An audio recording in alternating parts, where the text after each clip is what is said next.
Officers with Bakersfield Police's DUI enforcement unit patrol the streets looking to keep residents safe from drunk drivers. But the handling of a recent stop of city officials has raised some eyebrows. Reporter Anthony Bailey joins us live with what authorities had to say about this stop. Anthony? Well, Kurt, earlier this year it was State Senator Roy Ashburn, but recently another public official was actually stopped right here at this intersection off of Truxton and Empire. That was Bakersfield City Manager Alan Tandy. He was actually stopped here for suspicion of drunk driving. That's two public officials stopped in government-owned vehicles. The officers found that I was not intoxicated, which was a correct decision and a correct finding, and I was let go. That's the reaction from City Manager Alan Tandy after we asked him about his recent stop for suspicion of drunk driving. Tandy was pulled over last Tuesday night at 8 p.m. by Officer Sean Underhill of the Bakersfield Police Department's DUI enforcement unit. According to police, the officer saw a vehicle swerving in its lane of traveling west on Truxton Avenue. After observing the vehicle for a short time, Underhill made the stop. Once he discovered it was Tandy, the officer called his supervisor, Sergeant Melvin Johnson. Johnson arrived on scene and spoke with Tandy. Had you drunk anything Saturday? I had had one drink, and I admitted to the officers I had one drink at dinner. Checked me out, let me go, and I went on my way. You may remember State Senator Roy Ashburn was pulled over in Sacramento for suspicion of DUI in a state vehicle. Unlike Tandy, Ashburn was given a sobriety test and later pled guilty to charges. So why no sobriety test for Tandy? Did not see any objective symptoms which you would see with a person who is intoxicating, including red, watery, bloodshot eyes, slurred speech, or an odor of alcohol. Monday afternoon, Bakersfield Police Chief Greg Williamson said the sergeant on scene made the call. It was Sergeant Johnson's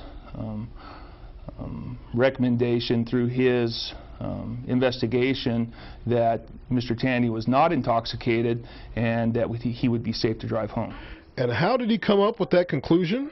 Sergeant Johnson asked Mr. Tandy to blow into his hand to see if he could smell an odor of alcohol coming from Mr. Tandy's breath, and according to Sergeant Johnson, that was negative. We asked the chief if Tandy, a city official, got special treatment. I do not believe there was any favoritism given to Mr. Tandy.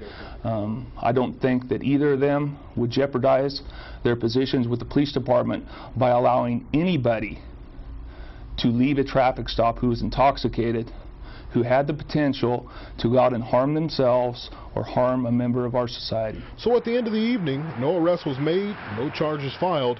Mr. Tandy could put the incident behind him. Well, almost. It was a very, very minor incident blown out of proportion by a news story that lacked integrity. Now, we were curious about the legality of actually driving in a city vehicle under the influence, and here's where the law sits here, the city code for Bakersfield. Sergeant Meredith here sent us the code, and it says the use of city vehicles with employees found to be under the influence of drugs or intoxicants while driving the vehicle is subject to disciplinary action. However, in this case, the officer did determine that Alan Tandy was not actually drunk enough to be considered under the influence, and so no disciplinary action was taken. We're live here in Central Bakersfield. Kurt and Lisa, back to you in the studio. All right, Anthony, thank you. Bakersfield, Californian columnist Lois Henry was the first to report the Tandy incident. During our interview today, Tandy called into question the journalistic ethics in Henry's reporting. A reporter with the Californian decided to make a big deal out of it, to misrepresent the truth and the honesty of what had occurred. We wanted to hear what Lois had to say about Mr. Tandy's comments, so let's bring in columnist Lois Henry right now. She is joining us live via Skype from the California newsroom. Lois, thank you for joining us this evening. Hi, Lisa. How are you? Great, thank you. First question I have for you. What do you say to Mr. Tandy's charge you misrepresented the story and it lacked integrity? Well, I dispute that, obviously. I think that the facts speak for themselves. All I did was write down exactly what the cops told me, and the cops told me exactly what happened. I just happen to have the opinion that this was not the right way to go about it. You are a columnist, so columns include your opinion. News stories do not. Sometimes people get that confused. How is someone supposed to tell the difference in this particular case? Well, when I say stuff like, I don't think that it was handled properly, I think that's pretty clear that I'm saying I don't feel that it was handled properly, and I don't feel that it was handled properly. But to say that I misrepresented the truth, I think is just sort of lashing out in the wrong direction, really. I didn't misrepresent the truth. They wrote exactly what happened, and I corroborated it with the police. So, and they're telling you the exact same thing that they told me.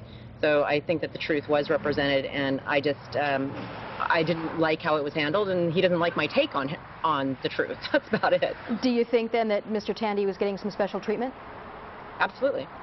I think any of the rest of us would have been given a field sobriety test, at the very least, the follow my finger to see, you know, if his eyes were skipping. Any of us would be given that, and we should be given that. I mean, if the officer felt that there was enough probable cause to pull him over, they don't do that lightly. They don't, you know, they don't just do that, you know, willy-nilly, because their cases won't stick if they're found to have been doing that, you know, just all over the place. So they're very careful, and they're trained, highly trained. We pay them, pay for their training to do this. So if there was probable cause to pull him over, I think that there was probable cause to at least give him the minimum field sobriety test. And blowing in the hand is not a field sobriety test. That's not protocol. What kind of feedback have you been hearing since your column came out? Well, an awful lot of people who want to know what else is going to be done about this. They feel that he was given special treatment, and they feel that the cops, not Officer Underhill, but that the, you know, up the chain of command, sort of let this one go, and everyone's sort of feeling like, you know, Bakersfield we're put in the position of not really knowing, and nobody can prove their side. You know, Tandy can't prove that he was not drunk. Underhill can't prove that he pulled Tandy over for good suspicion. Johnson can't prove that he let him go for good reasons. It's just all a big, huge mess since they went ahead and handled it this way. Lois, thank you so much for joining us tonight. We really appreciate your time. That's Lois Henry joining us live via Skype tonight from the Bakersfield, Californian offices in downtown.